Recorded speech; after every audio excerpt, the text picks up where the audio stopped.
Marine turtles are majestic and beautiful creatures that have been roaming our Earth for millions of years. In Australia, we have 5 species of marine turtles: the green turtle, loggerhead turtle, hawksbill turtle, flatback turtle, olive ridley turtle, and the leatherback turtle. Despite being around Australia for so long, these species are facing several human-induced problems, and with some species facing near endangerment, it is important for us to understand and try and resolve threats threatening their disappearance. Marine turtles found in Australia depend on seagrass beds for their main source of food and habitat. Recently in Australia, due to agriculture and urban runoff, a boost in high nutrient levels has occurred, causing an increase in the number of algae blooms. These algae blooms shade the seagrass and limit light exposure, causing a mass reduction in the population of seagrass beds. Land sediment damage the leaves, stems, and roots by boat propellers, trawlers' nets, plant disease and dredging are also impacts of destroyed seagrass. This problem is mainly affecting areas around Queensland, specifically in Cleveland Bay and Upstart Bay. The extent of this problem is large. At the State's Marine Environment Authorities say there has also been a 700% increase in the number of turtle strandings in North Queensland due to destruction of major seagrass sources. Marine turtles in Australia are also currently suffering from dramatic changes in their breeding areas. With the introduction of non-native animals such as foxes, pigs and goannas, there has been a major decline in marine turtle numbers as eggs and hatchlings are preyed on, and since they are not adapted to threats and predators, such as those, they are defenceless and being victimised. Land clearings also, due to industrial and urban development, has great potential to disturb and interfere with turtle populations within various times of their life cycle, as it may deny nesting habitat or create light pollution that disorientates hatchlings and nesting adults and cause them to go into traffic, drones and other human-formed threats. It may also alter the pivotal temperature that would alter the sex ratio of any hatchling from male to female. Plastic pollution in the waters around Australia are one of the largest causes for turtle population decline. Plastic bags look to turtles like their food source, jellyfish. The plastic is ingested and can choke the turtle. Alternatively, the bag can get stuck in the turtle and make it float on the surface of the water. Here it can be predated on birds, sharks, starve to death, or be hit by a boat. Currently in Australia, there are several programs in place to harbour and protect Australian turtle species. One of the more famous projects is the River to Reef Management Project. Currently, WWNF has partnered up with leading research centres such as the University of Queensland's National Research Centre and for the Environment Toxicology and School of Veterinary Science to create and put in place a management program aiming to identify and measure key pollutants in river, the Great Barrier Reef and in green turtles themselves. Their aim is to improve water quality using these measurements and data and boost resilience of both the reef and overall marine turtle health.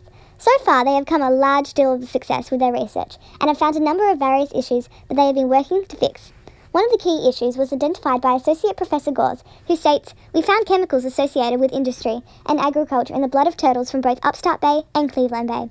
Stress-related compounds are often a sign of chemical exposure." As well as this, the River to Reef program have identified several new key facts about Australian marine turtles that have helped conservation efforts in and Australia, more most people interest agree in that the we should safety continue and to awareness introduce of conservation turtles. programs, and with projects having a great number of support such as Stop Plastic Position, which is aimed at reducing plastic specifically in oceans, has received early in its creation about 36,108 signatures, and many more have received bountiful support.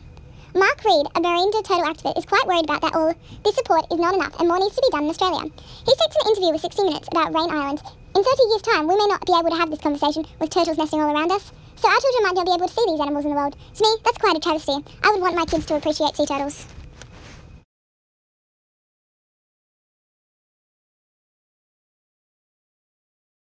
To reduce the impact on sea turtles in Australia, individuals can limit their use of plastic, ensure they do not litter rubbish and clean up any rubbish they see, especially when it's near water sources. They could also volunteer with services that offer protection for turtles or conservation and measuring. Being mindful of turtles on the surface of the water when in boats and retrieving all fishing equipment is also important, as it would limit the impact on sea turtles from many to a few that could be easily monitored. Costa Rica is a relatively small country in Latin America and is home to 4 of the 7 species of sea turtles: the olive ridley, leatherback, green, and hawksbill sea turtles. Year-round nesting allows the country to gain a lot of income from tourism, but allows poachers to have access as well. Costa Rica is attempting to revive their nesting turtle population, as it has seen a large decline since 1988 from thousands of nesting turtles per species to less than 50, and some species are worse, like the leatherback turtle, which had as little as 14 nesting turtles on some beaches during 2017.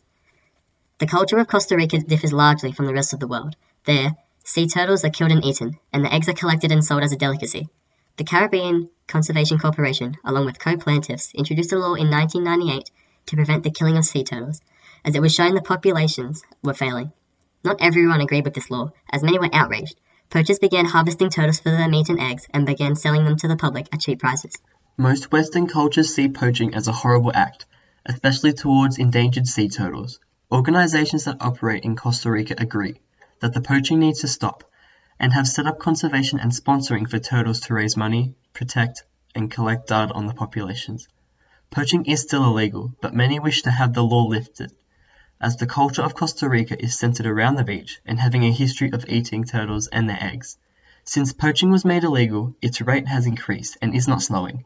Conservationists feel it is up to them to protect the turtles directly and not use the local police. As a result, conservationist Jairo Mora Sandoval was murdered by poachers because he volunteered in 2013. The government was involved and told the public that it could not provide the security needed.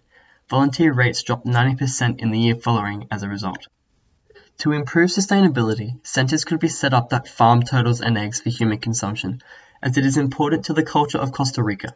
More security could be given on the beaches. Breeding centers could boost the population and save critical species from extinction whilst other efforts are completed. Beaches could be protected and bred turtles released there to eliminate human interaction. The Oxygenal National Reserve protects 15 kilometers of coastline used for nesting in Costa Rica. Rangers patrol the area and deter poachers. This is effective, but there is no threat to stop poachers. There is only so much the rangers can do to protect the sea turtles and volunteers working to catalogue and survey because, as mentioned, Jairo Sandoval was murdered due to a lack of safety. Strategies reducing harm to the sea turtle family are conservation and monitoring, all of which are privately funded. These can only tell how well or bad the population is doing, and does not directly impact their survival. There are also worldwide ocean cleanup organizations that operate around Costa Rica which allow turtles to not die from pollution.